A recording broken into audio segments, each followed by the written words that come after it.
Draymond Green, though, feels like, okay, so they have another championship. They are still very much the team. You remember what he said about, well, if Kyrie goes to the Lakers, they'll be really good. They'll be contenders, but they can't beat us. In fact, Draymond, who was with J.J. Redick and the Old Man and the Three podcast, actually was a combined podcast because Draymond had his own podcast going at the same time. It's called New Media, Alan. New Media. Yeah, I guess this is New Media, where it's just two podcasts going at once. Pick which one you want to listen to, and then we get the content and we play it here for you. But he made a bold prediction about this Warriors dynasty, saying it's not going anywhere. In 2019 was when Steph really locked in on the weight room. And so that's where he kind of starts taking that bump and kind of bumping it up a little bit. And although it didn't show immediately because then 2020 we were terrible and he broke his hand, you started to see in 2021 we were still terrible, but Steph was carrying us, and he carried us to a play-in game, and we didn't get past it. It was probably great because we would have got swept, and that would have been the first series we ever got swept. So thank God we didn't make it. But I think you started to see it then, that growth, and like, oh, man, nobody can stop this dude now. And I think that really changed the complexity of our organization, and I'm pretty certain that's why we'll win 3 of the next 4 NBA championships. You see, Hon, I was with him all the way up to the end. I was with him, and it reminds me of something my mom used to say, Key, boy, don't write a check that your butt can't cash now. Like, that's what it's starting to set it up for. And I get how, you know, a year ago when they got bounced by the Memphis Grizzlies, Stephen Curry was on a different level. His body looked different, averaged 32 points per game. He can carry a franchise. He's always been able to carry a franchise. But I get what Draymond was saying. But when you tail the comment off at the end by saying, yeah, we're going to win the next 3 out of 4, you and I both know, Key, how hard it is to win championships. Now, I never won one on the NBA level, but I won one in college. And I saw how we were the most talented team, and it almost didn't pan out. Injuries factor into that. Luck factors into that. This team has a history of being hurt now. I mean, Steph Curry came off an injury this year where if he didn't come off at the right time, they may not have been in this situation. Clay has not played in 2 years. Dre had injuries this year. So I get that they are on cloud 9 and he feels like he can say anything right now. But when you start forecasting, yeah, we're going to win the next 3 out of 4, you're putting a really big target on your back and you're setting yourself up for failure. Well, I don't personally subscribe to believing that he believes they're going to win 3 out of the next 4. Do I believe Draymond think that he has a really good team that's going to compete every single year as long as him and the other and Clay's there and Steph is there, that they're going to compete at the highest level?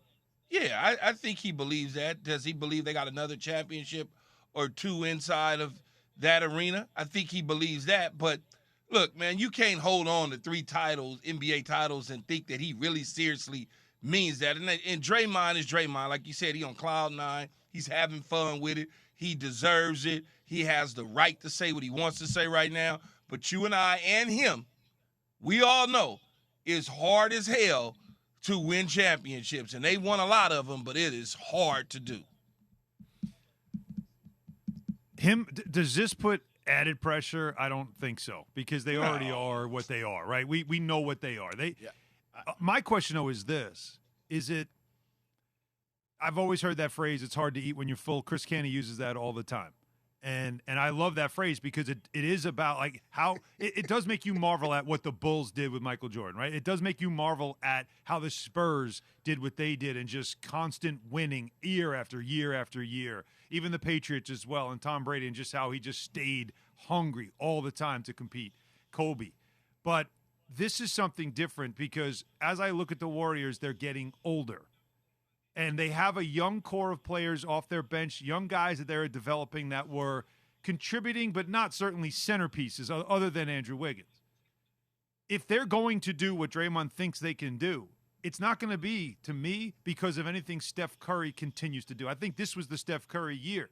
If they're going to do this, I think one of those players they have on their roster, whether it's Wiggins or Kuminga or whoever, Wiseman, they have to become what Kawhi was for the Spurs. That allowed them to get another chip and play at a high level because Tim Duncan didn't have to be the guy every single night. Tony Parker didn't have to be that guy. Manu Ginobili.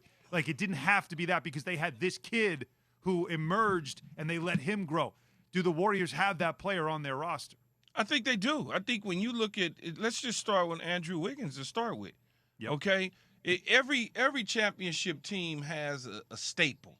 And then eventually those guys get a little bit older, but then a guy or two, like you mentioned Kawhi Leonard, all of a sudden gets inserted into a different role. And I think Andrew Wiggins is there. Yes, Andrew Wiggins was the number 1 pick of the Cleveland Cavs, moving to Minnesota, and everybody said that he was whatever, a bust or whatever you want to call it. Right. But then he goes to Golden State, and he's an all-star for the first time. But look where he's at. What would have happened to him if he'd have started his career in Golden State instead of starting it in Minnesota? Would our conversations be different? Do we look at him different? I think he's here to stay. I don't think it's a one-time year for him. I think we're going to see him continue to just elevate his game every single year because he didn't slow down at all. You see, Alan, I wanted to go back to your point about, do you think this puts added on pressure? The Warriors have never been a team to me, especially with their leadership style from Stephen Curry, that I felt like he's had to gloat.